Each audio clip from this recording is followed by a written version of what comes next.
Alors, pour commencer, à quoi s'attendre pendant ce webinaire? Premièrement, on va faire connaissance entre guillemets, c'est-à-dire que vous allez voir à qui qui va vous présenter ce webinaire aujourd'hui, donc côté drone et côté exo-expert. Ensuite, on va faire un zoom sur l'histoire du drone dans l'agriculture, à quels besoins répond le drone. On ira un petit peu plus en détail avec les données qui sont analysables avec un drone. Donc, Louis vous présentera. On va voir après quelles formations sont à votre disposition, de quoi on a besoin avant de se lancer dans le drone et l'agriculture. Et on fera un zoom, bien sûr, sur le côté réglementaire, parce que vous vous doutez bien que drone sans réglementation, c'est de suite beaucoup plus compliqué. Et on finira sur un temps de questions-réponses. Donc, je vais de suite laisser la parole, hop, à Jonathan qui va du coup se présenter DroneUp. Bonjour, bonjour à tous, c'est bon, on m'entend bien, on me voit bien, tout va bien? Oui. Superbe. Alors, donc, je suis Jonathan Bossir, je suis pilote et instructeur donc, chez DroneUp Academy. À l'origine, pilote avion instructeur hein, et aussi donc télépilote professionnel de drone. J'ai démarré la partie drone directement dans l'agricole et dans l'inspection d'ouvrages. Donc, moi, je faisais tout ce qui est, je fais encore d'ailleurs tout ce qui est recherche de plantes toxiques, datura, ce genre de choses, aussi le largage de trichogrammes. Donc j'ai travaillé pour des entreprises comme Bonduel, Nataïs, etc. Et donc aujourd'hui, donc instructeur chez Drone Academy pour la partie donc aussi formation expert en vol agricole chez Duxer.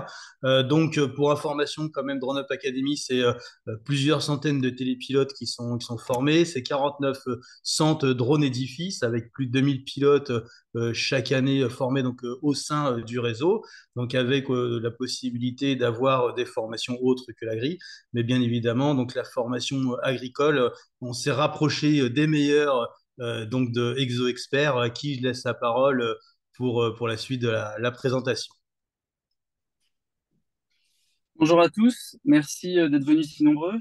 Alors oui, moi c'est Louis Fontovitch, je suis responsable commercial chez ExoExpert, notamment responsable du développement commercial des applications iPad, pour l'utilisation de drones dans le domaine du visible, l'application qui s'appelle ExoExpert, et le logiciel PC qui là de même permet de recréer des cartes mais sur ordinateur et cette fois-ci d'aller pousser un peu plus loin avec des cartes multispectrales. Je suis à côté aussi expert agricole et évaluateur foncier, hein, postulant de la Confédération des experts fonciers et télépilote de drone. Donc, je suis aussi utilisateur des solutions ExoExpert en double activité. Je vais redonner maintenant rapidement la main à Jonathan qui va nous présenter l'histoire du drone en agricole pour remettre un petit peu dans le cadre de quoi on parle aujourd'hui. Voilà. Donc, l'histoire du drone agricole, alors, ça a commencé donc, alors, en 2010, hein, tout du moins pour la France, avec notamment donc, des modélisations d'entrants, déjà à 100 000 hectares par an. Et puis, ça s'est démocratisé au fur et à mesure du temps, notamment en 2016 avec des essais de tout ce qui est recherche de plantes toxiques, datura, dans le spectre visible. Ensuite, eh bien, ça a été exponentiel avec 2020, vraiment les premières détections de la datura avec pour l'instant des petites surfaces de 500 hectares. 2021, on a doublé, etc. Et ensuite, après 2022, alors c'est pas 500 hectares, c'est beaucoup plus. Là, on était passé à 7000 hectares, etc., etc. Aujourd'hui, tout ça rentre de plus en plus dans le cahier des charges, notamment d'entreprises, hein, la recherche de plantes toxiques avant de laisser passer la moissonneuse batteuse. On a aujourd'hui donc très peu hein, de télépilotes qui spécialisent dans l'agriculture. On est à 5%, voilà à peu près, en sachant que en réalité c'est quelque chose qui est en pleine augmentation, en pleine démocratisation. Aujourd'hui, les clients en fait un principal qu'on va retrouver sont les coopératives et les agriculteurs. De plus en plus avec les moyens technologiques qui sont en train d'évoluer, les facilités d'utilisation comme avec le logiciel donc ExoExpert notamment, on est en train d'exploser hein, sur cette partie agricole, quoi. Donc, si vous voulez, c'est un peu le bon moment là pour démarrer les formations et enfin se lancer parce que là, on est en plein boom, pleine explosion de ce domaine. Merci Jonathan. Comme tu le dis, effectivement, on a la chance de tous faire partie des précurseurs en fait de l'utilisation du drone en agricole. Ça fait voilà seulement quelques années que ça commence à se développer. L'intérêt du drone n'a plus à se démontrer en fait. Tout le monde comprend bien qu'en prenant de la hauteur, forcément des parcelles agricoles sont des parcelles qui sont de très grande surface. Donc prendre de la hauteur, ça permet tout de suite de récupérer de la donnée à distance. Et c'est quelque chose qui en agricole se comprend très facilement et l'intérêt n'est plus à prouver. Le principal concurrent, on va dire, de l'utilisation d'une drone, donc de la détection de grande surface, télédétection, pardon, de grande surface depuis le ciel, ça se fait soit par drone, soit par satellite. Donc, sur beaucoup de services et de prestations, le satellite va être vu comme un concurrent du drone, mais en fait, il va pas non plus pouvoir répondre aux mêmes attentes. Alors, notamment en termes de précision, hein, quand on parle de satellite multispectral, la précision d'un satellite multispectral, elle est de 30 mètres par 30 mètres aujourd'hui. Alors, on ne dit pas que dans 10-15 ans, les satellites n'auront pas la même précision que celle d'un drone, mais en tout cas, au jour d'aujourd'hui, le drone bat, entre guillemets, le satellite sur cette précision-là, puisqu'on peut descendre à la précision du centimètre, voire du mètre carré, voire du centimètre carré. De plus, le satellite, si jamais il passe et qu'il y a même que 5 ou 10% de nuages sur la parcelle, les cartes sont inexploitables. Alors que le drone va forcément pouvoir passer en dessous des nuages, il peut voler quand il y a un petit peu de vent, il peut voler quand il y a des pluies fines. Donc en fait, il va ouvrir beaucoup plus de fenêtres de tir météo, on va dire, pour récupérer de la data sur le terrain. De plus, un drone, on peut le faire voler en quelques minutes, on fait quelques hectares, alors que le satellite, il passe au maximum une fois par semaine, si ce n'est avec une fréquence plus élevée, plus basse encore. Et si bien sûr il y a un nuage, et ben, il faut attendre la semaine qui suit pour avoir une carte. On a certains coins de France hein, où les zones sont complètement bouchées par les nuages pendant plusieurs semaines. Là, cet hiver, il y a des agriculteurs qui n'ont pas eu de carte satellitaire pendant plusieurs mois. Donc, c'est aussi dans ce cadre-là que le drone a sa part à prendre. Et là, même si le satellite gagne en précision et gagne en fréquence de passage, la problématique nuage sera toujours une problématique pour laquelle le drone aura sa place. En termes de tarification, alors ça va dépendre des services, mais le plus souvent, on se trouve quand même sur une gamme un petit peu plus chère au niveau du drone, mais c'est normal, on a une gamme qui est premium. Ça, les agriculteurs l'entendent bien et c'est pas du tout une problématique sur le terrain que la tarification drone soit légèrement plus chère. Quand on sait d'ailleurs qu'en 2010-2016, hein, quand les prestations drone avaient commencé à vraiment prendre sur certaines parties de la France, les prestations drone étaient plus à 40 euros de l'hectare, et même à 40 euros de l'hectare, ce n'était pas un problème au niveau du monde agricole. Ça restait absorbable pour les résultats qu'on attend du drone. Alors maintenant, pour vous expliquer un petit peu quels sont les besoins auxquels le drone répond, alors il y en a plusieurs, de pouvoir faire du suivi de culture et de la surveillance. Hein, on peut penser à une fréquence assez constante de suivre les parcelles, de faire comme voilà, hein, un tour de plaine par drone. C'est un choix qui est pris par beaucoup d'agriculteurs, des coopératives et parfois des télépilotes prestataires indépendants qui font ce travail-là. Ça permet de cartographier et de détecter des dégâts. Alors moi, j'en connais dans l'expertise agricole, hein, quand il y a des dégâts, que ce soit des dégâts climatiques, des dégâts dus à du gibier, de la maladie, donc de l'hygiène, on va avoir besoin souvent d'un drone qui va pouvoir compléter un arpentage à pied qui serait fait par un expert et qui va lui permettre de donner de la traçabilité et de la pédagogie dans son expertise. Ensuite, avec des drones multispectraux, ça va être la deuxième étape de ma présentation. Je vais vous expliquer comment il est capable de récupérer l'état physiologique d'une culture, donc pouvoir récupérer sa biomasse aérienne, sa concentration en azote, son taux d'azote, donc son remplissage d'azote, et parfois même sur certaines cultures, on est capable d'estimer le rendement potentiel à un instant T, juste par télédétection, donc sans prélever la culture, on peut estimer ces choses-là. Alors forcément aussi, hein, avec un débit de chantier d'une minute par hectare, on réduit les coûts et on fait gagner du temps à beaucoup d'acteurs. Et surtout, bah, on a une précision et une réactivité qui est quasiment inégalée aujourd'hui par rapport à des prestations faites au satellite. Maintenant, je vais vous parler au-delà de la télédétection, de l'utilisation du drone, cette fois-ci pour ce qu'on va dire du transport et du largage de fluides. Donc, je pense aux fluides hein, en termes d'épandage, par exemple, ça peut être des phytos, ça peut être des fertilisants. Par drone, ça se fait beaucoup. Du semis aussi de graines, donc semer des graines par un drone, hein, remplacer le tracteur par un drone, ça se fait aussi. C'est des très gros drones, mais c'est une solution qui est possible et qui des fois résout beaucoup de problèmes. On peut aussi larguer des trichogrammes. Donc pour ceux qui ne savent pas, hein, c'est des toutes petites guêpes qui permettent de lutter contre la pyrale du maïs. C'est une très bonne alternative aux pesticides. C'est quelque chose qui se développe de plus en plus. Peut-être Jonathan en reparlera tout à l'heure, parce qu'il est expert aussi du sujet. Et d'autres utilisations en agricole, on peut parler du blanchissement des serres, donc là utiliser un drone pour pulvériser des produits sur des serres. Des fois j'entends aussi parler de nettoyage de panneaux solaires. On s'est un petit peu plus éloigné de l'agricole, mais on reste sur des parcelles agricoles, donc c'est des sujets qui s'entrecoupent. Et maintenant, uniquement dans le volet de la télédétection, ce que je vous disais, c'est qu'il est possible, tantôt avec des images dans le domaine du visible, donc avec des caméras qui voient comme vous et moi, hein, des caméras, on va dire, classiques qu'on appelle RGB, on est capable déjà de faire beaucoup, beaucoup de choses. Ça, c'est souvent sous-exploité, mais on est capable d'estimer des dégâts agricoles. On peut faire aussi des états des lieux qui peuvent être très utiles dans certains corps de métier. Et après, avec des drones multispectraux, donc là, qui sont plus chers, mais qui ont une caméra un petit peu plus complexe, qui vont aller chercher des données dans l'invisible, on peut récupérer des informations radiométriques, donc compilées avec des indices comme le NDVI, qui est le plus connu, mais il y en a bien d'autres. Et une fois qu'on a ces indices-là, avec des modèles agronomiques que l'INRA et d'autres organismes publics français ont développés depuis ces 40, 50, voire 60 dernières années, on peut maintenant évaluer des choses beaucoup plus pointues et surtout on peut les évaluer en absolu. Le NDVI n'est qu'une valeur relative sur le terrain, donc elle va dire il y en a plus ici, il y en a moins là, mais par contre elle ne sera pas capable de dire dans cette zone-là, il y a tant de biomasse par mètre carré, il y a tant d'azote par mètre carré. C'est une donnée absolue qui ne peut être récupérée qu'avec des modèles agronomiques complémentaires et des logiciels qui sont travaillés pour. Alors Louis, je t'interromps de suite. Est-ce que tu peux expliquer, je vois déjà une question sur le NDVI, NDRE, MTCI. Ouais, Qu'est-ce que c'est? Est-ce que tu peux, s'il te plaît, nous en dire un peu plus ou est-ce que tu veux qu'on le voit après?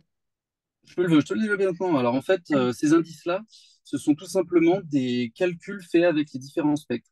Alors je vous explique, une caméra multispectrale, c'est 5 canaux. Il y a une bande dans le rouge, donc c'est une longueur d'onde. Il y en a une dans le bleu, il y en a une dans le vert. Et ensuite, il y en a une dans l'infrarouge et le proche infrarouge. Et une fois qu'on a récupéré ces 5 bandes, et ben en fait, on peut faire des calculs sur ces bandes. Alors par exemple, le NDVI, si je ne me trompe pas, c'est NIR moins RED sur NIR plus RED. Vous voyez, c'est une fraction avec, on prend 2 bandes, on fait une addition, une soustraction. Et en fait, cette combinaison-là de canal va pouvoir exprimer dans certains cas des données intéressantes. Bon, si on a juste le NDVI, ça va donner une intensité de biomasse, mais ça peut être n'importe quelle biomasse. Et surtout, ça ne va pas nous dire combien de biomasse on est en absolu. Ça va juste nous permettre de dire en relatif, et ben là, il y en a plus, et là, il y en a moins. Typiquement, là, sur l'image, quand on regarde dans le vert, l'indice NDVI est proche de 1, et dans le rouge, il est proche de 0. Et en fait, c'est assez bien corrélé en agricole. Alors, c'est empirique hein, comme modèle. C'est assez bien corrélé finalement à la densité de végétation. Mais on ne peut pas savoir ce qu'il y a exactement dedans et à combien en absolu. Alors, maintenant, je vais développer, par rapport aux logiciels qui ont été développés chez ExoExpert, les exploitations de ces images aériennes en agricole. Donc, je viens de vous expliquer, il y avait 2 moyens de le faire, soit dans le visible, soit dans le multispectral. Je vais commencer tout d'abord par tout ce qui est faisable dans le visible, et vous allez voir que ça va couvrir déjà un bon nombre de cas. Chez ExoExpert, une application iPad a été développée. Donc, il suffit de se munir d'un iPad Pro et directement sur le bord de la parcelle, à l'issue d'un vol automatique. Donc, c'est un vol où en fait le drone va se piloter de lui-même et il va parcourir toute l'image. On va récupérer du coup une banque de photos prise à 90 degrés que le drone va prendre sur la parcelle de long en large. Et une fois qu'on a toutes ces photos, alors ça fait à peu près 10 à 15 photos par hectare, on peut reconstituer la parcelle en 2D, ce qu'on appelle une orthophoto.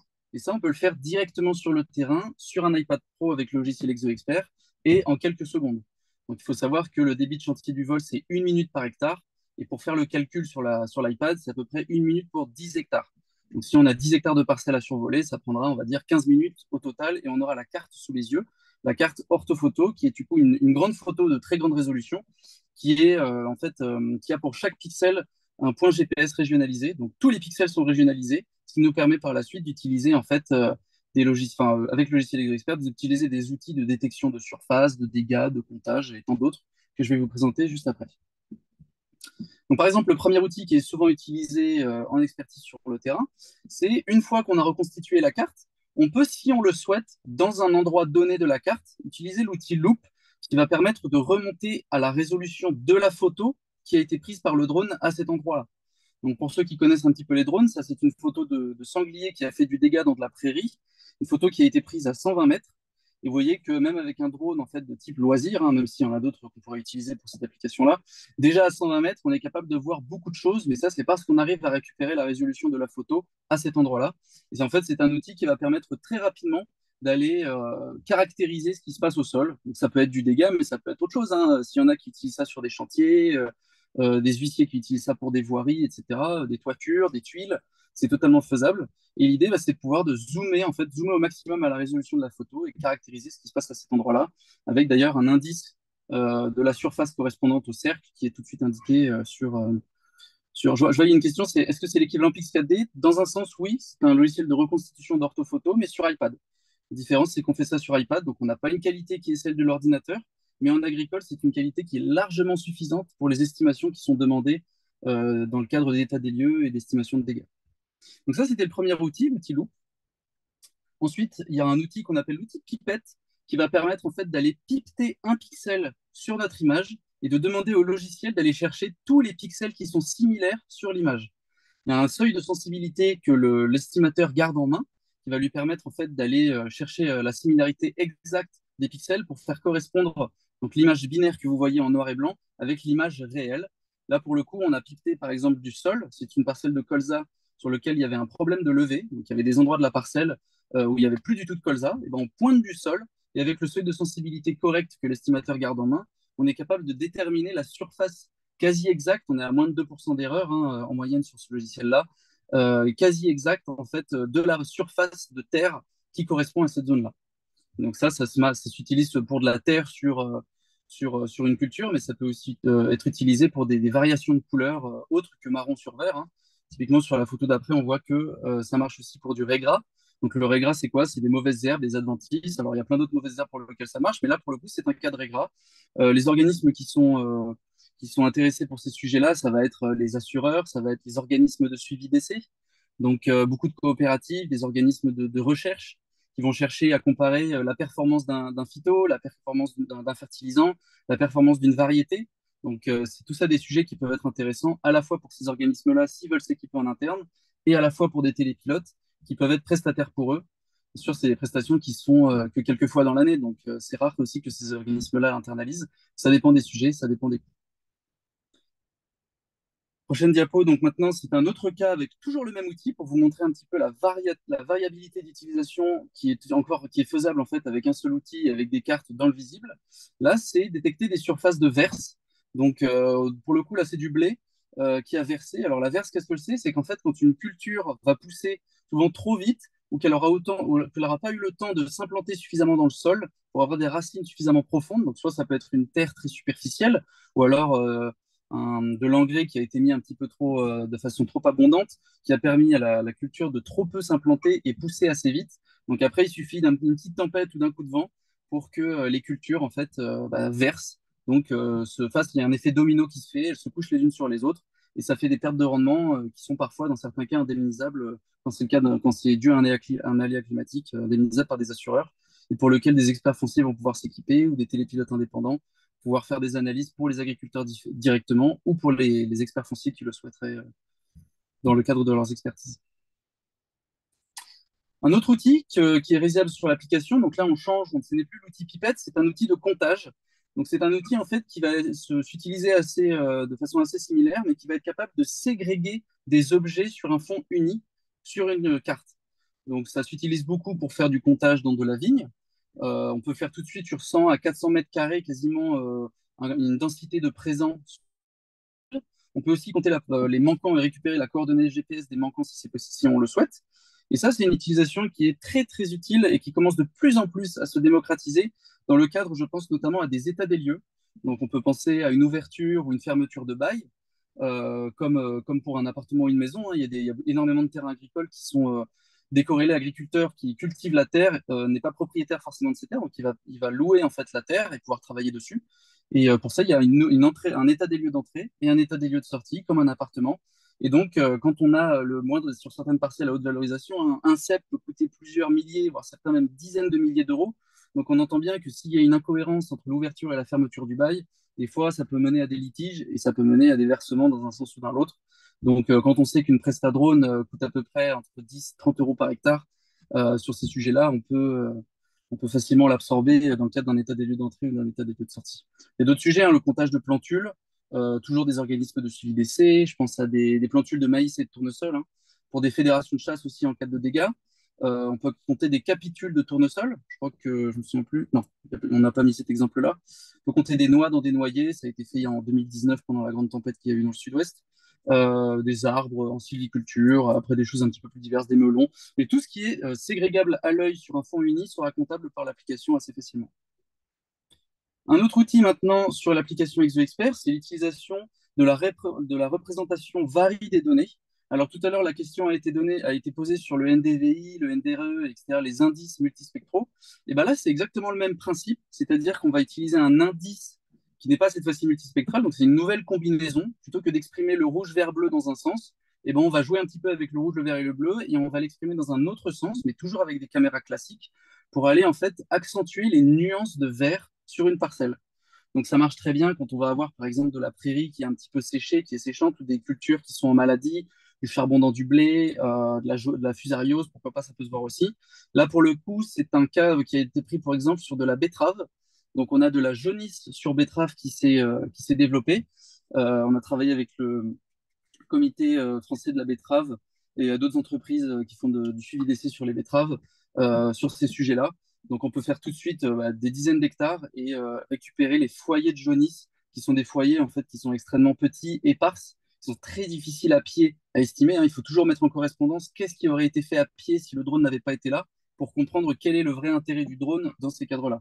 Là, pour le coup, elle est estimée la quantité de jaunisse sur une parcelle de betterave, c'est très complexe. Et alors là, l'outil Vari permet de le représenter très bien et d'utiliser l'outil pipette, par exemple. Là, on va pipeter du jaune. Donc, c'est sur la diapo d'après qu'on voit le résultat. On va pouvoir pipeter en fait le jaune et ça va nous ressortir l'image binaire, comme tout à l'heure, avec le seuil de sensibilité que l'estimateur garde en main, pour récupérer tout de suite et bien, en fait, la surface exacte de jaunisse, de foyer de jaunisse sur cette parcelle et ce que ça représente en ratio des dégâts. Donc là, on est à 4,4%, soit 1500 mètres carrés sur cette parcelle. Alors, la parcelle fait 3 ou 4 hectares à peu près. Voilà, et dernière possibilité qu'il existe sur cette application, donc ça intéresse un petit peu plus les experts fonciers ou les experts forestiers en sylviculture, c'est de pouvoir faire importer en quelques clics les cadastres en fait, qui se situent dans cette zone-là pour aller comparer concrètement. Des fois, on ne peut pas faire la différence, hein, sur certaines parcelles forestières. Vu du ciel, c'est très compliqué de savoir quel bout de la parcelle appartient à qui. Voilà, de pouvoir faire représenter le cadastre directement de l'année en cours, eh ben, ça permet de faire gagner du temps et de faire des vérifications. Je pense aussi aux estimateurs de la PAC, la politique agricole commune, qui vont vérifier les distances de parcelle à l'autre, d'une parcelle en bio, une parcelle non bio, une parcelle conventionnelle, un ruisseau, etc. Voilà, donc je vous ai montré un petit peu l'équivalent de tout ce qui était faisable en termes d'outils sur l'application, savoir que tous ces outils sont des idées qui viennent du terrain, hein, qui nous sont remontées. Et une fois qu'on a fait toutes ces analyses, en fait, on va pouvoir compiler toutes ces informations-là sur un rapport PDF, toujours sans Internet, toujours directement sur le terrain, qui va énumérer en fait l'ensemble des analyses qui ont été faites en termes de résultats. On va pouvoir le personnaliser quasiment à l'infini, hein. On peut compiler des rapports les uns avec les autres. On peut rajouter des annexes donc de toutes les analyses qui ont été faites, pouvoir justifier d'où sortent tel ou tel résultat, tel ou tel pourcentage. On peut le justifier aux tierces personnes qui n'étaient pas présentes pendant l'expertise en mettant en annexe en fait les captures d'écran de tout ce qui a été fait pour les analyses. Et ça, c'est une énorme gain de pédagogie pour que les gens comprennent ce qui s'est passé, l'agriculteur comprendra ce qui s'est passé. Souvent, il est présent aussi pour le faire, hein. Et c'est un gain aussi de traçabilité. D'année en année, on va pouvoir suivre ce qui s'est passé sur chacune des parcelles et, euh, et comparer les résultats d'une année à l'autre ou d'un semis à la sénescence sur une culture, type culture de printemps, par exemple. Merci Louis. Je te fais passer les petites questions qu'on a sur ta partie Vas-y. déjà. Mhm. Alors déjà, on a Franck qui nous demande si on peut détecter d'autres plantes envahissantes, par exemple le sénesson du Cap. Alors en fait, alors beaucoup de cas ont été faits, hein. Tous les cas n'ont pas été faits non plus. Mais ce qu'il faut garder en tête, c'est que si le discernement peut se faire à l'œil en termes de couleur et de texture, le logiciel le fera. Donc on a la folle avoine dans du blé, ça marche très bien. Enfin, on a beaucoup de cas qui existent. Il y en a qui sont un petit peu plus limitants. La datura dans le maïs, typiquement, là, il va falloir utiliser plutôt des cartes multispectrales pour aller exacerber les différences de couleur et de texture. Mais en fait, voilà, hein, après, on a des jeux de données complémentaires qui existent. Mais il faut garder à l'esprit que si, vu du ciel, on est capable de faire la différence en termes de couleur et de texture d'une mauvaise herbe à une culture pérenne, non pérenne, hein, et ben, ça marche, ça marchera. Ensuite, on a donc ça recoupe un peu la question de Maëva. Maëva, je vois que vous avez posé la question, cet outil pipette pourrait fonctionner pour détecter de la faune sauvage présente dans une culture. Donc c'est plus ou moins ce que tu viens de dire, Louis. Ouais. On a une question de météo. Est-ce qu'il faut une météo qui est particulièrement nécessaire ou est-ce qu'il y a de meilleures conditions météo? Alors concrètement, on peut voler à partir du moment où il fait un petit peu jour, hein. Je veux dire, il n'y a pas besoin de beaucoup de luminosité non plus, hein. Plus on a de luminosité, plus ça va exacerber le contraste, donc mieux les résultats seront. Mais nous, nos experts, ils l'utilisent franchement du matin au soir, il n'y a aucun souci. Et après, en termes de météo, je vais dire, c'est plutôt les limites du drone en lui-même. Donc si on a un tout petit drone, hein, le drone mini qui sera présenté tout à l'heure par Jonathan, lui, il va être capable de résister à 10 mètres par seconde de vent, aller jusqu'à 15 mètres en rafale par seconde. Donc, c'est pas non plus, voilà, c'est déjà pas mal, hein, ça représente quand même des rafales assez importantes. Mais quand on a des drones plus complexes comme les drones Pro ou les drones de la gamme Mavic 3 Pro, là, on peut tenir jusqu'à 70, quasiment 70-80 km/h de vent en rafale. Quand on fait une parcelle, c'est pas un problème. À savoir que des fois, si les rafales de vent sont intenses à 120 mètres, elles le sont peut-être pas autant à 50, donc on peut toujours descendre l'altitude. Ça prend un petit peu plus de vent sur le temps de vol, mais il y a des solutions existent. Il faut savoir aussi que les drones sont vachement robustes, hein. Nous, il nous est arrivé de voler des fois sous des temps quasiment torrentiels. Alors, je dis pas que sur des grosses averses, mais en tout cas des pluies qui sont pas extrêmement mouillantes, il n'y a aucun problème, hein. Il suffit de sécher un petit peu la batterie à l'issue du vol et le drone, il s'en sort très bien et il survit normalement. Alors, on a un flot de questions. On a des questions sur le marché. Donc, des questions sur le marché. Première question, est-ce que c'est des prestations qui intéressent les coopératives agricoles de votre vécu côté exo? Ah oui, oui, bah nous, on en a équipé quelques-unes. Je ne sais pas si je suis autorisé à le dire, mais il y en a quelques-unes qui sont autorisées dans le bassin parisien, qui sont équipées sur du suivi d'essai, alors qui faisaient des prestations avec nous depuis ces 2 dernières années et qui ont choisi d'internaliser la solution parce qu'elles se sont rendues compte que quasiment en une année, elles pouvaient rembourser l'internalisation des solutions. Donc on les a formés, on les a équipés, ils ont pris des drones, ils ont pris les logiciels et maintenant ils sont totalement autonomes. Donc ils font sortir le drone quand ils veulent dans l'année sur leur parcelle de suivi d'essai. Je pense même que c'est même très simple pour les suivis pour les coopératives parce que souvent elles vont faire des suivis d'essai sur des micro-parcelles, donc des parcelles qui font 10 mètres carrés grand maximum. Alors il peut y en avoir 200 d'affilée, mais ça ne va pas représenter 20 hectares. Ça va représenter quelques hectares seulement. Donc avec la réglementation que vous présentera Jonathan tout à l'heure, il y a certains cas en réglementation lorsqu'on est loin des tiers et qu'on garde le drone en vue, où on n'est même pas forcément obligé de passer des permis extrêmement complexes. On peut sortir le drone comme ça assez simplement quand on est dans des zones blanches, entre guillemets, avec un risque faible. Alors, ensuite, on a une question sur donc toujours le marché. Est-ce que c'est une demande côté télépilote qui revient tout au cours de l'année ou est-ce qu'il y a vraiment des périodes, une période à l'année? Ouais. Alors, sur cette application-là, on peut dire que c'est quasiment toute l'année. Ça va dépendre des sujets qu'on va exploiter, mais en agricole, les dégâts agricoles et les dégâts de gibier, donc les dégâts de grand gibier, hein, sont les sujets qui sont en fait les plus pertinents pour l'utilisation de cette application-là et qui représentent le plus de volume. Il faut savoir que quand même les aléas climatiques et les dégâts de gibier, c'est souvent quand même dans la période estivale, donc assez peu en hiver finalement, mais c'est logique parce qu'en hiver, les végétaux hein, sont en pause, entre guillemets, donc c'est pas là où ils se développent le plus. Mais ça va commencer donc de février-mars sur les prairies jusqu'à septembre-octobre, on va dire, les récoltes de maïs en fin d'année. Donc ça, c'est sur la partie vraiment dégâts. Mais après, on peut faire des états des lieux en vigne quasiment toute l'année, hein. Même en hiver, quand il n'y a pas de culture, on peut compter le nombre de pieds. Alors, on n'aura pas le nombre de pieds morts ou le nombre de pieds vivants, mais on aura déjà le nombre de pieds sur la parcelle. Donc, c'est une autre utilisation qui est possible. Et après, je vous dis, ça reste un logiciel qu'on appelle de SIG, de création d'orthophoto et d'estimation de surface et de distance, qui est utilisable pour plein d'autres cas. On a des gens en huissier qui font ça pour de la voirie, on a des télépilotes qui l'utilisent pour des cimetières, pour organiser des chantiers dans des cimetières, pour organiser des chantiers dans le BTP, dans des carrières. On a même eu un cas d'un rond-point pour des horticulteurs qui voulaient dessiner bonne année il y a 2 ans dans un grand rond-point dans la région lyonnaise. Voilà. Donc, c'est des cas qui sont en fait. On n'a pas encore fait tous les cas qui existent et c'est sûr qu'ils sont quasiment infinis, tellement les outils peuvent coller à tel ou tel corps de métier, quoi. Alors, toujours une question sur le marché, Louis. Merci pour tes réponses. Est-ce qu'on peut dire que du coup, la tendance est plus à l'internalisation? Pardon. Pas forcément, parce il faut se souvenir quand même qu'une culture, c'est saisonnier. C'est-à-dire qu'il y a parfois une analyse qui va être faisable que pendant un mois, voire 2 mois dans l'année. Donc, des fois, on va pas former quelqu'un à plein temps dans une entreprise pour faire ça, alors qu'il faut le faire qu'un mois ou 2 mois dans l'année. Et ça, il y a plein de sujets qui existent comme ça. Je pense normalement, typiquement pour le suivi d'essai aussi, hein, c'est sujets comme ça pour certains cas où l'internalisation est quasiment impossible pour certains acteurs. Ça va vraiment dépendre du cas, l'intensité en fait. Plus un acteur va avoir besoin d'utiliser ces outils-là, Lui, il va avoir intérêt à l'internaliser, mais s'il utilise l'outil qu'une à deux fois dans l'année, il va forcément demander des prestats et là, les télépilotes auront aussi leur rôle à jouer. Ensuite, on a des questions propres à l'application. Alors déjà, est-ce qu'elle est dispo sur Android ou est-ce que c'est que sur iPad? Alors malheureusement, pour l'instant, il n'est dispo que sur iPad, parce qu'il n'y a que les iPad Pro qui ont les processeurs nécessaires pour pouvoir recréer sur une parcelle en fait une carte aussi rapidement et de si bonne qualité. Malheureusement, on pourra.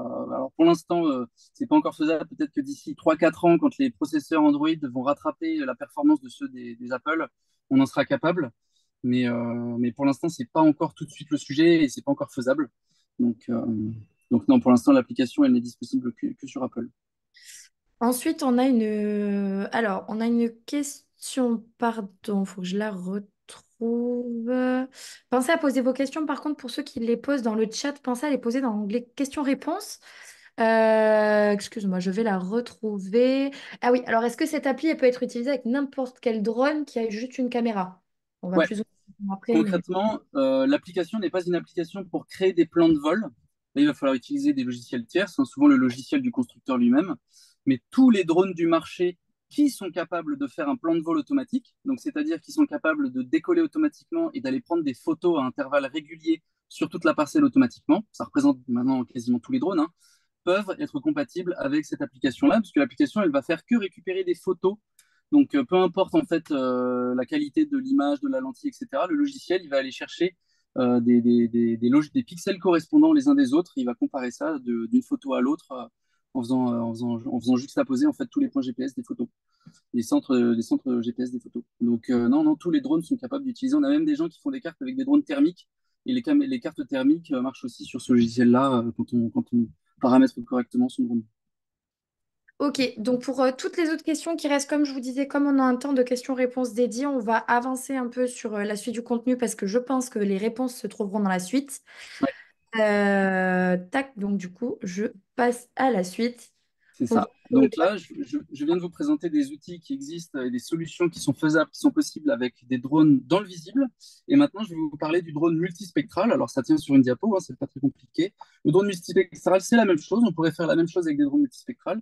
Mais au-delà de ça, on peut aussi aller chercher des logiciels sur PC, comme le logiciel ExoAgro développé chez ExoExpert, qui est un concurrent à Prisca Défi, à DJI Terra, donc qui sort cette année au grand public, hein, qui a été utilisé en interne pour ExoExpert et ses prestataires sur 70 000 hectares par an quasiment depuis ces 3 dernières années, en interne uniquement pour les prestataires télépilotes du réseau. Et c'est un logiciel qui permet en fait de reconstituer, tout comme sur l'iPad, hein, de générer l'orthophoto, cette fois-ci en 2D ou en 3D, et dans le visible ou dans le multispectral, avec le principe de file d'attente. En agricole, on fait souvent des vols avec des tournées de parcelles les unes après les autres. Donc, on peut faire 10, 15, 20 parcelles dans la même journée. Et ben là, pareil, hein, pour les organismes de suivi d'essai hein, qui veulent faire, c'est pour ça aussi qu'elles étaient intéressées par ce logiciel.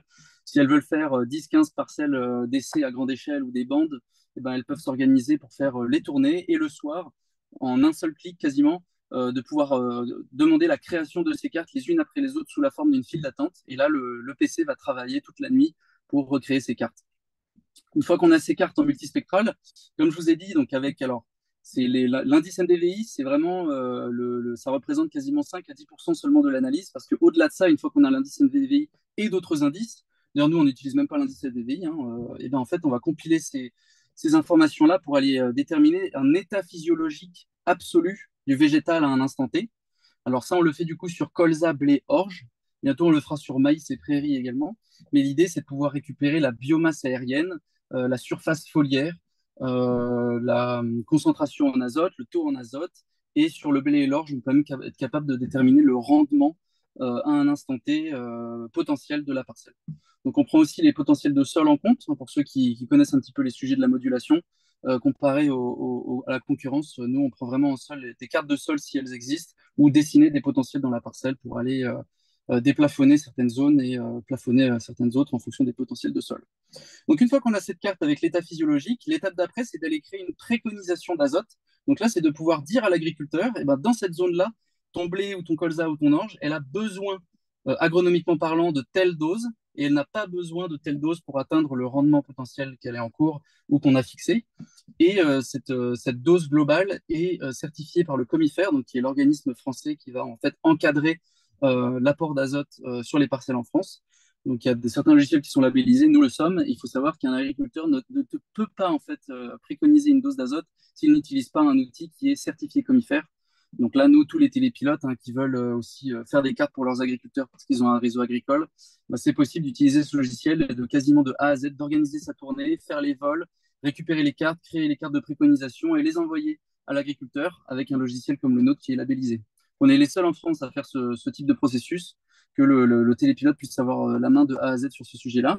Et la carte de préconisation, elle peut être lisible directement sur la console de l'agriculteur de son tracteur, donc sur la petite tablette qui est dans son tracteur, s'il a un tracteur qui est suffisamment récent, ça représente à peu près 15 à 20% des tracteurs en France qui sont équipés de ce type de logiciel-là, pour pouvoir après moduler automatiquement la dose d'azote à mettre derrière le tracteur. Donc ça, le logiciel du tracteur récupère cette information et il la gère. Mais si l'agriculteur n'a pas cette console-là de dernier cri, et ben en fait, il va quand même pouvoir utiliser ces cartes que vous allez lui faire faire, parce qu'on a développé un petit logiciel sur téléphone qui va être capable d'ouvrir ces cartes de préconisation. Et à la manière d'un Google Maps ou d'un Waze, en fait, l'agriculteur va se voir lui-même dans sa parcelle à un instant T et il va voir la dose à mettre sous ses pieds et l'évolution de la dose de quand il va avancer dans son tracteur dans la parcelle devant lui. Donc il va pouvoir moduler à la manette, plus 10%, moins 20% directement dans la cabine du tracteur. Et si jamais il ne peut même pas moduler à la manette sur son tracteur, il pourra moduler à la vitesse, c'est-à-dire fixer le débit d'azote à l'arrière de son tracteur et le logiciel va traduire la carte en une carte de vitesse. Donc, il va accélérer pour mettre moins d'azote et le logiciel va lui demander de ralentir à certains endroits pour mettre plus d'azote. En plus de ça, ce logiciel-là offre pour les utilisateurs télépilotes une optimisation logistique des vols. Donc, on va pouvoir en fait se créer des tournées. Le logiciel va donner les points GPS qui sont les plus intéressants pour ne pas perdre de temps dans la voiture à se déplacer entre les parcelles. Concrètement, s'il y a un îlot de parcelle qui est à 1 kilomètre de distance, et ben, le logiciel va nous dire quel est le point GPS, la route sur une route où le télépilote va pouvoir s'arrêter pour enchaîner les 3-4 parcelles qui sont dans le rayon sur l'îlot. Il y a aussi une automatisation de la déclaration sur Alpha Tango. Donc là, pour les télépilotes, je parle, qui de la veille pour le lendemain veulent déclarer une quinzaine de parcelles toute leur tournée, bah, ils le font en un clic directement depuis ce logiciel. Il y a une API qui discute avec Alpha Tango et ça fait gagner un temps fou. Donc voilà pour l'utilisation du drone multispectral. On parlait tout à l'heure du marché. L'utilisation de l'application ExoExpert tablette, c'est plutôt de février à octobre. Et ben en fait, la modulation d'azote, c'est des vols qui se font très souvent, enfin qui se font en fait sur le colza en hiver. Donc on va commencer novembre-décembre en entrée d'hiver. Donc il y aura 2 semaines de prestations. Ensuite, il y a 2 semaines de prestations fin janvier. Et sur le blé, on a quasiment 4 semaines de prestations découpées sur 2 fois 2 semaines, de février à mai à peu près. Je vais laisser la main maintenant à Jonathan qui va nous parler un petit peu des formations qui existent pour devenir en fait télépilote en général et télépilote agricole. Voilà, tout à fait. Merci Louis. Alors, un petit complément par rapport à ce que tu disais donc tout à l'heure concernant la météo.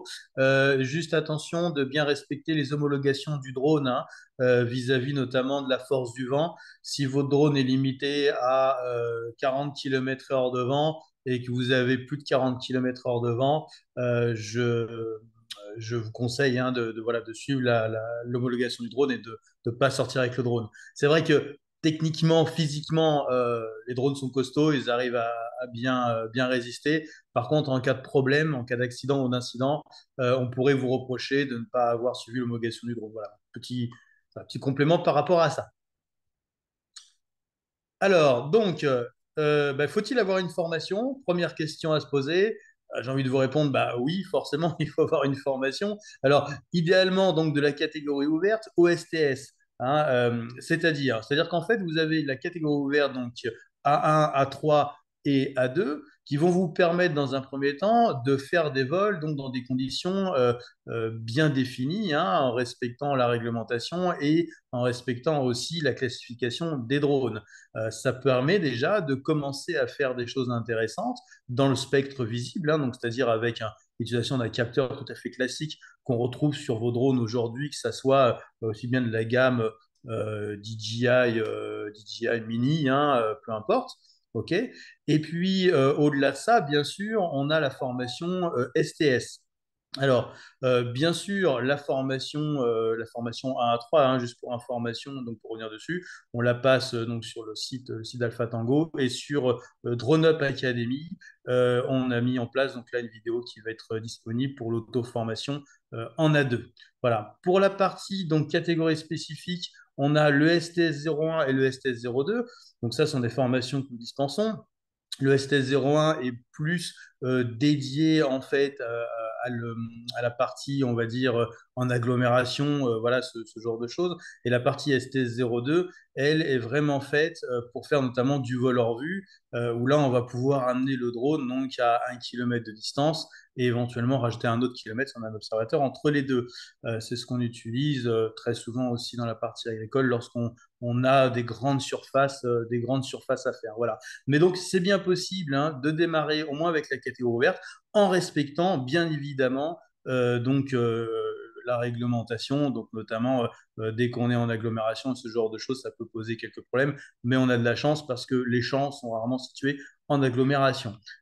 Voilà. Alors, bien sûr, il va vous falloir un drone, et ce drone-là, il va falloir que vous puissiez au moins organiser du vol en automatique. Alors, ça peut être aussi bien, par exemple, dans la gamme DJI Mini, en utilisant des logiciels tierces autres que DJI, comme par exemple Litchi, voilà, pour ne pas le citer, voilà, qui vous propose de faire des vols en automatique, hein, ou bien directement passer sur une gamme Enterprise qui, elle, propose directement du vol automatique. Voilà donc pour en gros la partie donc, des drones, enfin des formations. Alors, pendant la formation, on va aborder différentes choses. Bien sûr, donc on a tout ce qui est stratégique de collecte de données. Est-ce qu'on va plutôt collecter aussi dans le spectre visible, dans le spectre multispectral? Voilà, comment on s'organise par rapport à ça? Quelle est la meilleure pratique de vol? Est-ce qu'à un moment donné, on va aller chercher une information à un endroit précis? Pourquoi pas en vol manuel? Pourquoi pas aussi en vol automatique, hein? Quel capteur on utilise? Est-ce qu'on va utiliser justement du multispectral ou pas? Ou est-ce qu'on va utiliser simplement un petit capteur? Ou est-ce qu'au contraire, il va falloir un capteur plus important pour recouvrir, on va dire, un maximum de terrain avec un minimum de photos, hein? On a aussi l'aspect réglementaire. Parce que, bah oui, à partir du moment où vous êtes avec un drone, hein, peu importe sa taille, vous êtes dans l'espace aérien. À partir du moment où il a décollé, vous êtes dans l'espace aérien. Et donc, forcément, vous êtes soumis à une réglementation. OK? Donc, on verra en détail pendant la formation du XR. Et puis, l'aspect sécurité, parce que, ma foi, il ne faut pas oublier que autant il y a des hommes au sol qui travaillent, hein, il faut assurer leur sécurité, notamment lorsque on travaille sur un champ en drone. Et puis, il y a les usagers de l'espace aérien, bien sûr, hein. Donc, toutes ces parties-là, on va aussi les mettre en place, notamment avec la partie pratique, théorique, etc., qu'on va voir pendant la formation. Alors, concernant donc les drones, on peut aussi bien démarrer, comme je vous le disais tout à l'heure, avec par exemple DJI Gamme Mini, donc des drones de 249 grammes. À partir du moment où il y a une caméra, on récupère une information dans le spectre visible et donc on va déjà pouvoir commencer à traiter les images et à voir par exemple les dégâts gibier ou ce genre de choses, hein. Ensuite, on peut passer sur une gamme, on va dire, plutôt semi-professionnelle avec tout ce qui est gamme du Mavic 3. Alors, ça peut être le Mavic 3 Enterprise, comme après le Mavic 3 multispectral, comme on voit sur la photo. Donc là, on arrive sur un drone quand même avec un peu plus de possibilités pour pouvoir travailler. Bon, c'est sûr que c'est pas le même coût. Par contre, c'est pas le même rendu non plus au final, hein. Et enfin, on est donc en troisième de la catégorie, on est sur une aile volante de chez Delair, où là, on va avoir notamment une caméra en multispectre. On va pouvoir enchaîner des hectares et des hectares de façon rapide. Voilà, donc ça dépend un petit peu après aussi du budget qu'on a, hein. C'est vrai que sur une aile volante, là, on est plus aux alentours des 15 000 euros hein, en matière de budget. Voilà. Après, j'ai envie de vous dire, tout ça, ça se calcule un petit peu dans votre projet, dans ce que vous faites et dans la quantité que vous allez vouloir passer en hectares, tout simplement. Alors, donc le réseau du XR pour répondre à la demande croissante. Donc là, je vais repasser la parole à Louis. Effectivement, maintenant qu'on sait quelles sont les modalités pour se former, moi je vais vous parler un petit peu de la demande qui croît de plus en plus sur ces sujets-là. Donc on l'avait vu tout à l'heure avec l'historique. Là, je vais vous parler uniquement déjà de la demande du côté d'ExoExpert. Donc, sur les outils d'expertise agricole, j'entends là l'application iPad ExoExpert. C'est à peu près 115 télépilotes, experts, utilisateurs, fédérations de chasse, et ça représente un volume de vol de 550 000 hectares à peu près par an. Donc sur ce sujet-là uniquement. Et après, sur le sujet des services agricoles, donc qui utilisent souvent les données multispectrales, on a dans notre carnet d'adresses à peu près 3500 agriculteurs et 55 distributeurs partenaires, donc des coopératives, des organismes de suivi d'essais, CETA, Négoce, etc. Et on fait par an à peu près 70 000 hectares de prestations qui sont répartis sur une quinzaine de télépilotes prestataires qui volent pour nous partout en France. Alors nous volons de temps en temps, mais nous on est basé à Lyon en Rhône-Alpes, hein. S'il faut aller en Bretagne pour faire des vols, ce sera avec des télépilotes du réseau. Et la demande, elle a tendance à quasiment doubler tous les ans. Donc c'est pour ça que on a mis en place avec DroneUp Academy un réseau qui permettra de répondre à cette demande. Alors c'est un réseau qui est sans comment on dit ça, il n'y a pas de cotisation hein, pour atteindre le réseau. Ce n'est qu'un réseau qui permet de structurer la demande d'ExoExpert et la demande de Spotizy. Alors Spotizy, je l'ai développé très rapidement. Pour ceux qui connaissent dans le monde du drone, certainement, c'est en fait derrière Semi-Agro. Et derrière encore Semi-Agro, donc les gens du monde agricole connaissent Semi-Agro, mais derrière Semi-Agro, c'est aussi Semi-Toro Corporation, qui est une énorme multinationale japonaise qui existe depuis quasiment 500 ans. Semi-Agro, c'est une entreprise européenne, donc une filiale de ce paquebot, qui est une filiale européenne, et c'est l'un des premiers vrais acteurs reconnus et validés par le monde agricole qui met en fait le pied dans le monde du drone et qui met en place cette interface Spotizy, qui est une interface en fait de mise en relation entre la demande terrain, donc souvent eux c'est leur réseau d'agriculteurs, leur réseau de coopératives, qui vont avoir un besoin, une demande de drone pour tel ou tel sujet, tout ce qu'on a montré, et qui ne savent pas vraiment vers qui s'orienter et qui ont besoin d'une validation pour être sûr de travailler avec des gens de compétences. Et ben, Spotizy se met en intermédiaire pour aller chercher les prestataires de qualité et qui sont compétents pour répondre à toute cette demande-là. Et c'est dans ce cadre-là qu'on a monté le réseau d'UXER avec DroneUp Academy, qui se charge de former les télépilotes qui souhaitent faire partie de ce réseau. Des télépilotes donc de qualité, qui savent de quoi ils parlent, qui ont un minimum de connaissances agricoles, qui, du coup pourront être mis en relation par le biais de ces deux apporteurs d'affaires-là, ExoExpert et Spotizy, et qui pourront en fait être mis en relation donc, gratuitement par le biais du réseau directement pour faire leurs prestations. Donc après, ils vont être maîtres de leur facturation, maîtres de leur organisation, etc. Ce n'est que de la mise en relation et ils pourront travailler à la fois sur les sujets d'estimation agricole et d'état des lieux avec l'application iPad ExoExpert. Et s'ils sont équipés d'ExoAgro, donc pour aussi travailler sur les sujets de la modulation d'azote en rejoignant petit à petit le réseau de prestataires télépilotes qui augmente lui aussi, qui double quasiment tous les ans pour ExoExpert.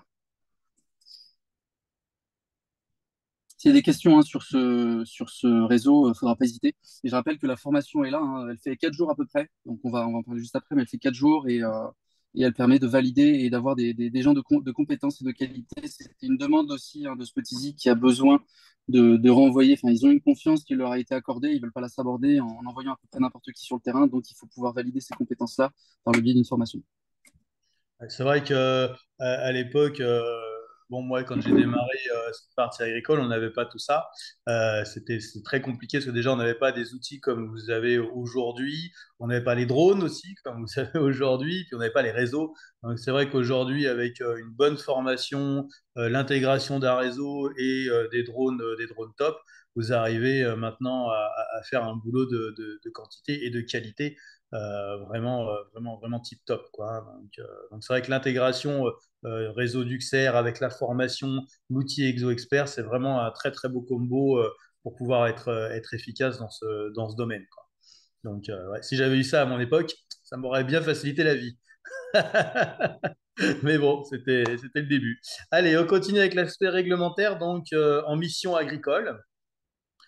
Donc, vous allez voir, hein, il y a voilà, des contraintes réglementaires avec environnementales aussi et matérielles. Donc, première chose, ça va être déjà de prendre en considération les contrats spécifiques de chaque machine, hein, voilà, avec tous ces points réglementaires liés. C'est sûr qu'avec certaines machines, vous allez pouvoir faire par exemple du vol en STS 02, avec d'autres, vous resterez en catégorie ouverte. Vous voyez, donc c'est ce genre de choses. Voir aussi les contraintes d'environnement selon sa machine. Alors, pareil, en fonction, voilà, à quelle hauteur on va voler, par rapport justement, est-ce que je suis, je sais pas, dans une région très vallonnée, par exemple le Gers, j'ai beaucoup volé dans le Gers, c'est extrêmement vallonné. Est-ce que je vais mettre en place peut-être aussi un drone avec un suivi de terrain? Pourquoi pas? Je peux aussi lui intégrer des informations de topographie du terrain pour avoir un meilleur suivi. Vous voyez, voilà, il y a pas mal de choses. Et puis, il y a aussi quelque chose de très important auquel il faut vraiment faire attention, c'est la partie météo, parce que cette partie météo, euh, elle est à la fois très importante pour l'agriculteur, bien évidemment, mais aussi pour le droniste hein, qui va faire ses vols. Pourquoi? Parce que vous pouvez à un moment donné faire des vols, en effet, dans certaines conditions météorologiques, si ça respecte bien évidemment, comme on l'a dit tout à l'heure, donc votre drone. Hein. Mais au-delà de ça, c'est des choses à prévoir parce que si vous voulez, derrière, vous avez une chaîne hein, qui attend après vous. Par exemple, dans la recherche de Datura, en fait, on attend d'abord le passage du droniste pour aller récupérer l'information. L'information est traitée, puis ensuite transmise à l'agriculteur qui va donc aller retirer les plants de Datura ou bien faire des zones sur lesquelles la moissonneuse ne passera pas. Et ensuite, avec ce rapport, donc une fois que le rapport donc, a bien été édité, la moissonneuse va pouvoir passer. Le problème, c'est que tout ça, c'est très timé dans le temps. Hein, la moissonneuse ne peut pas attendre que vous passiez quand vous avez décidé ni quoi que ce soit. Et en même temps, il va falloir voir avec la météo. Si vous avez une mauvaise météo à un moment donné où c'est prévu, peut-être il va falloir justement avancer le vol, peut-être il va falloir réorganiser un peu toutes ces choses-là. Donc c'est vrai que bien organiser sa tournée, bien regarder la météo, avoir le drone qui va bien, prendre en considération donc, tous ces points-là, hein, donc ce sont des choses voilà, qu'on aborde aussi pendant la formation, vont vous permettre d'être vraiment performant, professionnel sur le terrain. Vous arrivez, vous êtes un pro, vous faites les choses telles qu'elles doivent être faites, hein, et ensuite tout le monde est content et on continue et on enchaîne comme ça. Voilà, c'est vraiment le but, hein, c'est d'avoir des télépilotes qui soient impeccables vis-à-vis de tout ça. Alors, donc, à ce jour, comme je disais tout à l'heure, hein, vous avez donc deux scénarios standards européens pour les nouveaux télépilotes, donc le STS 01 et le STS 02. Donc, le STS 02, c'est très pratique dans le milieu agricole. Moi, j'ai beaucoup bossé. Alors, à l'époque, c'était du S2, mais c'est la même chose. Hein, on a pas mal bossé avec ça parce que ça vous permet en fait d'avoir le moins de points de décollage possible et un plus grand rayon d'action possible. Donc, vous gagnez du temps parce que là où on perd énormément de temps, en effet, c'est de passer d'une parcelle à une autre, de déplacer son matériel un bout du champ à une autre. J'ai fait pas mal de missions également dans les Landes. Dans les Landes, on a des champs de maïs qui sont à perte de vue. Je vous promets que autant que faire se peut, si vous pouvez rester le plus possible au même endroit pour envoyer le drone, récupérer l'information, vous gagnez vraiment, vraiment beaucoup de temps. Donc c'est vrai que le STS-02 va permettre d'avoir on va dire, cette agilité, cette possibilité hein, de moins déplacer en fait le télépilote et donc de gagner vraiment du temps.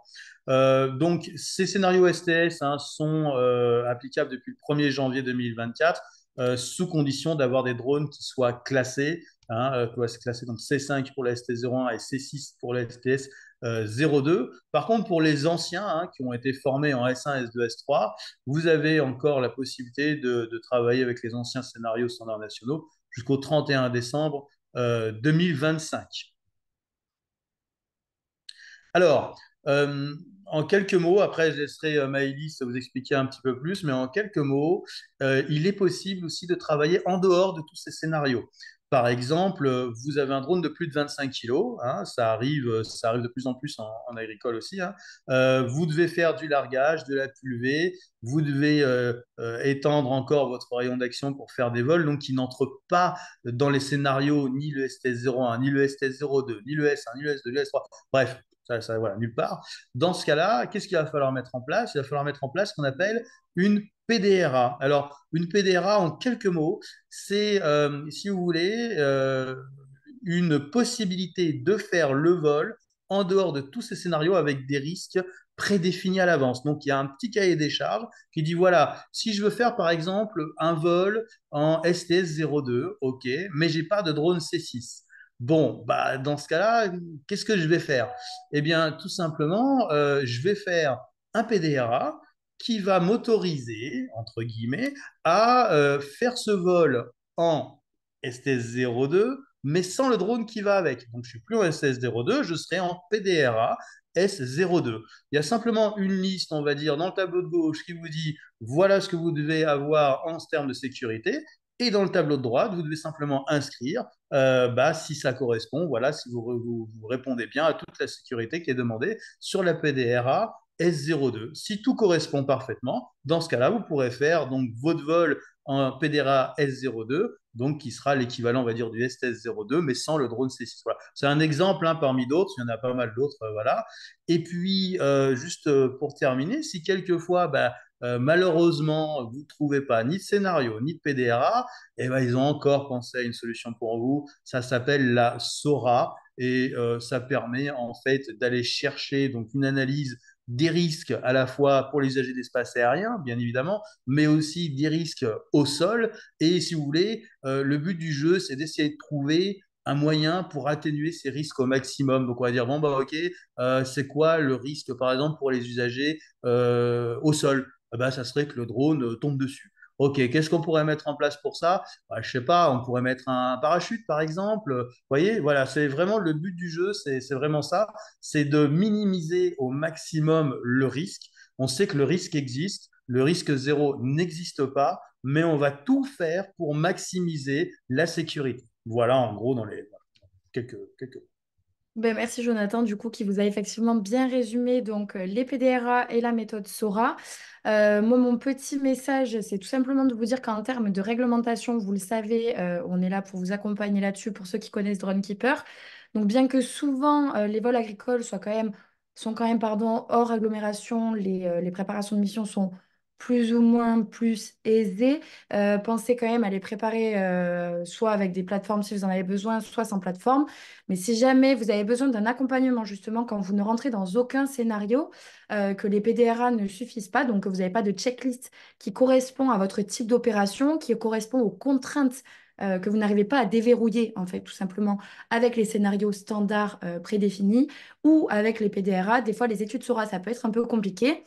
Donc, si vous avez besoin d'un accompagnement, sachez que DroneKeeper, vous pouvez nous contacter pour qu'on vous réalise, en fait, tout simplement l'étude SORA qui est liée à votre mission en fonction de vos critères, de votre drone, de vos opérations, de la récurrence. Et ensuite, on vient avec vous jusqu'à la présentation du dossier aux autorités si jamais vous avez besoin. Il est important aussi que je vous précise que vous vous doutez bien, en général, les webinaires, on les fait avec nos partenaires. Donc, on est effectivement en partenariat et avec Spotizy, avec ExoExpert et avec DroneUp Academy. Donc, à chaque fois, vous allez avoir des réductions tarifaires. Donc, ça peut être assez intéressant si vous êtes confronté régulièrement à des blocages ou à des verrous réglementaires. On peut vous aider à les débloquer, tout simplement, si vous venez vers nous. Messieurs, dames, on arrive à la fin de ce webinaire. On est sur le temps de questions-réponses. Donc, j'ai vu beaucoup, beaucoup de questions-réponses qui arrivaient. Euh, je vais donc les pré-trier, tout simplement. J'en Euh, ai répondu à pas mal déjà à l'écrit, hein. Tu verras, répondu à l'écrit? OK. pas mal, ouais. Dans le chat ou dans Sauf, les sauf questions-réponses? dans Q&A, ouais, dans questions et OK. réponses, dans QR. Alors, attends, je vais juste Sauf, sortir. sauf celle qui parle de la formation et de la réglementation. Là, j'ai laissé un petit peu plus pour Jonathan. Alors, est-ce que tu as un petit sommaire ou un petit résumé que tu peux nous faire, Louis? Parce que pour ceux qui verront le webinaire en replay, il n'y aura sûrement pas le visuel. Des questions-réponses, des questions qui sont Ouais. revenues beaucoup peut-être. Alors, je regarde ça. Tac, tac, tac, tac, tac. Quel diplôme pour faire avec un drone de 249 grammes des orthophotos? Bon, Jonathan a déjà expliqué, mais voilà, catégorie ouverte. Si on est loin des tiers dans une zone à risque faible, on le passe avec la formation en ligne Alpha Tango. Par contre, quand on veut travailler dans des catégories à niveau de risque plus élevé, donc dans des zones qui ne sont pas blanches, en agglomération, etc., bah là, il y a des formations qui sont à passer. Et ça, c'est avec n'importe quel drone. Voilà. Faut juste que le drone soit capable de rentrer dans ces catégories-là. Vous avez des infographies, vous tapez infographie réglementation européenne drone, vous allez tout de suite voir si votre drone peut faire telle ou telle catégorie. Ouais, de toute façon, ça sera vu pendant la formation, hein. Donc, Voilà, pendant la bien sûr. formation, on le verra, ça, hein. Donc, Ensuite, on a Patrick Cochard. Alors, serait-il possible de préciser ce qui est autorisé en catégorie ouverte A2? J'ai Jonathan à répondre. oui, alors en catégorie ouverte A2, donc il faut avoir un drone C2, d'accord, tout simplement. Vous pouvez donc voler en respectant la carte notamment de référence qu'on utilise, donc géoportail, catégorie ouverte. À partir de ce moment-là, vous respectez les données qui sont inscrites dessus et si vous les respectez, vous pouvez faire entre guillemets ce que vous voulez. Bien évidemment, il n'y a pas de survol de tiers possible, hein. On ne vole pas non plus en agglomération, d'accord? Et puis, il faut surtout passer aussi, s'auto-former avec la partie A2. Concernant l'auto-formation pratique, Drone Up Academy a mis en place une vidéo gratuite dans laquelle vous allez pouvoir me retrouver, où on vous explique justement le programme à suivre pour pouvoir vous auto-former. Parce que s'auto-former, ça ne veut pas dire je prends mon drone, ah, je vole un peu et puis c'est bon comme ça. Non, pas tout à fait. Il y a un programme qui est bien défini. Vous devez savoir faire certains types d'exercices. D'accord? Et donc, dès demain, vous pourrez retrouver cette vidéo pour pouvoir eh bien, commencer à faire ces exercices tels que l'impose le programme et pouvoir vous auto-former et voler en toute sécurité. Ça. Alors, autre question, est-ce qu'une démonstration sur le terrain pour nos 3 estimateurs de dégâts de gibier est-il possible? Là, du coup, je pense que c'est plutôt une fédération qui prend la parole. Bien sûr, on en fait très souvent, hein. Là, sur ces 2 derniers mois, on a fait quasiment 3 démos. Début juillet, on va faire une formation dans le sud-ouest pour une autre fédération du sud-ouest, je ne citerai pas laquelle. On a 3 autres fédés dans le sud-ouest qui sont dans la boucle et on en a pas mal aussi en Bretagne. Donc, il ne faut pas hésiter, on se déplace. Sachant que le FNC est également en discussion et dans la boucle, hein, de temps en temps, on a aussi des gens du FNC qui sont intéressés pour venir voir ces démos. Donc, il faut juste contacter le site ExoExpert et on pourra voir ça avec vous directement. Alors, au niveau de tout ce qui est formation, prix des formations, etc., vous allez avoir, si je ne vous dis pas de bêtises, toutes les informations sur le site de Ouais, OneUp ou sur Duxer. c'est C'est ça. c'est lequel des deux? Vous avez fait un site Duxer ou pas encore? Non, ça va être sur le site de DroneUp. Ok. Donc, on a une question. Globalement, contactez DroneUp, hein. Pour les sujets de formation, contactez DroneUp. Pour les sujets sur les applications, contactez ExoExpert. Ce sera plus simple. Je pense que ce sera plus simple pour tout ce qui est question vraiment très, très précise. C'est ça. Euh, Au niveau de la prise en charge avec le CPF, etc., c'est pareil, ça va être directement avec DroneUp. C'est ça. Euh, C'est pareil pour la modalité, le tarif des outils, hein. Les outils n'ont pas forcément le même prix en fonction de l'utilisation, en fonction des demandes. Donc, alors, sur l'application ExoExpert, on est à 700 euros par an par iPad. Mais sur l'application PC, ça va dépendre de l'utilisation que vous avez à en faire, parce qu'il y a un petit travail derrière à nous qui reste. Enfin, on vous expliquera ça en personne, mais il faut compter voilà, 2000 euros pour un télépilote qui veut s'équiper d'ExoAgro la première année, et après, il y a une redevance sur le logiciel de 600 euros par an. Il y a un coût fixe, un noyau logiciel qui est en fait à payer. Pour ça, on peut pas faire autrement. Alors ensuite, oui, Ah, oui. Non, vas-y. j'avais des questions encore sur alors l'implantation des cadastres sur ExoExpert. C'est une nouveauté qui est arrivée, hein, il y a quelques mois, mais qui rapidement va être améliorée.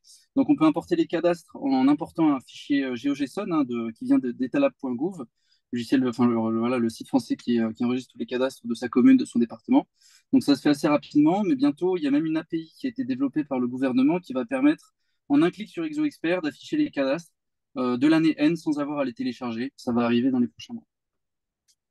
Voilà, et en plus, ce qui est super, c'est que moi, pendant la formation, ce que je montre aussi, je montre comment ensuite aller extraire, en fait, via justement ces cadastres, faire des fichiers dits KML pour pouvoir les intégrer ensuite dans vos drones pour préparer, en fait, toutes vos missions au bureau ou à la maison, etc.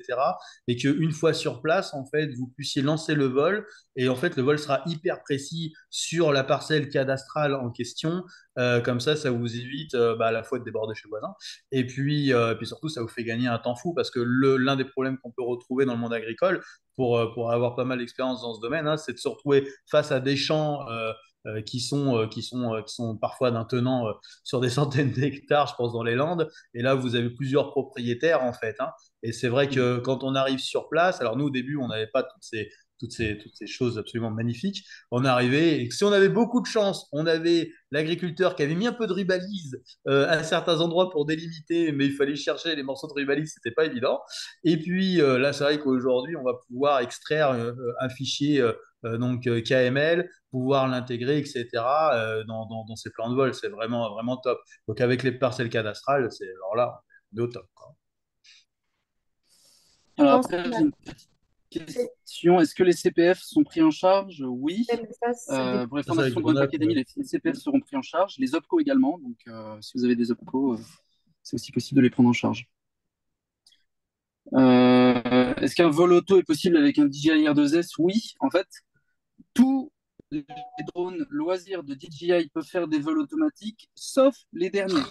Donc il faut faire très attention à DJI, comme ils ont le monopole, ils vendent quasiment 90% des drones dans le monde. Il faut faire très attention à ce qu'on achète. Nous, on vous conseille toujours de venir nous contacter. On pourra vous conseiller au mieux et on pourra même, pourquoi pas, vous faire profiter de tarifs volume parce qu'on fait des commandes groupées auprès de nos distributeurs. Donc, faut pas hésiter à nous contacter sur le sujet aussi équipement. On est là pour vous accompagner, vous conseiller. Et typiquement, le Mini 4 Pro ne permet pas de faire de vol automatique et le DJI R3 non plus.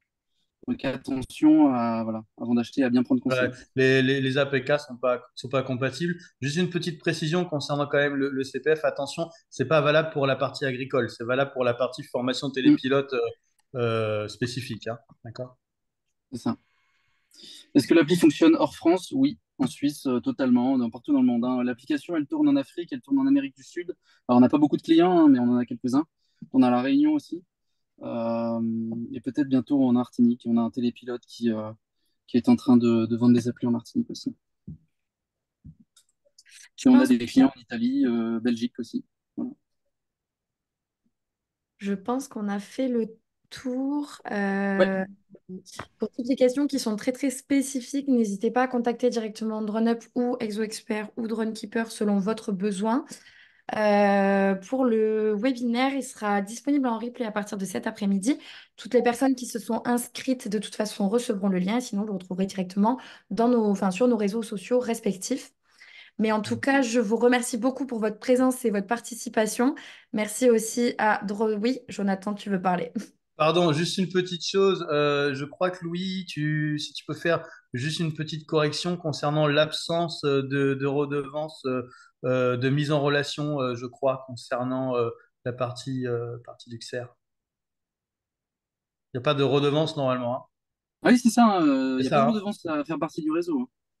Ce n'est D'accord, qu'un ok, c'est ça. de Il mise n'y a en pas de relation. redevance. Voilà, c'était ça, parce qu'il me semblait que j'avais vu quelque chose comme ça. Je voulais juste être sûr. Donc, il n'y a pas de Oui, redevance, bien hein? sûr. C'est ça. En D'accord, fait, ok. l'idée pour nous, c'est de pouvoir construire un réseau avec un maillage de télépilotes qui soit professionnel sur ces outils-là, le plus fin possible pour répondre à une demande le plus rapidement et le plus correctement possible partout en France. Voilà, Donc, c'était bien ça. sûr Ok, que ça marche. notre objectif n'est pas du tout de prendre des sous là-dessus, c'est beaucoup plus de pouvoir répondre à une demande terrain avec un réseau structuré et professionnel, quoi. Voilà, c'était ça, parce que j'étais plus très sûr et j'avais une question, mais voilà. Ok, ça marche super, pardon, désolé.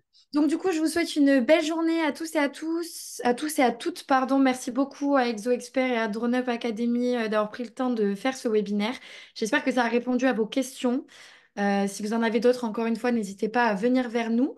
Et du coup, on se retrouve en replay dès que le webinaire est disponible. Ça marche. Une À belle tous, journée. au revoir tout le monde. Au revoir. Au Au revoir. revoir.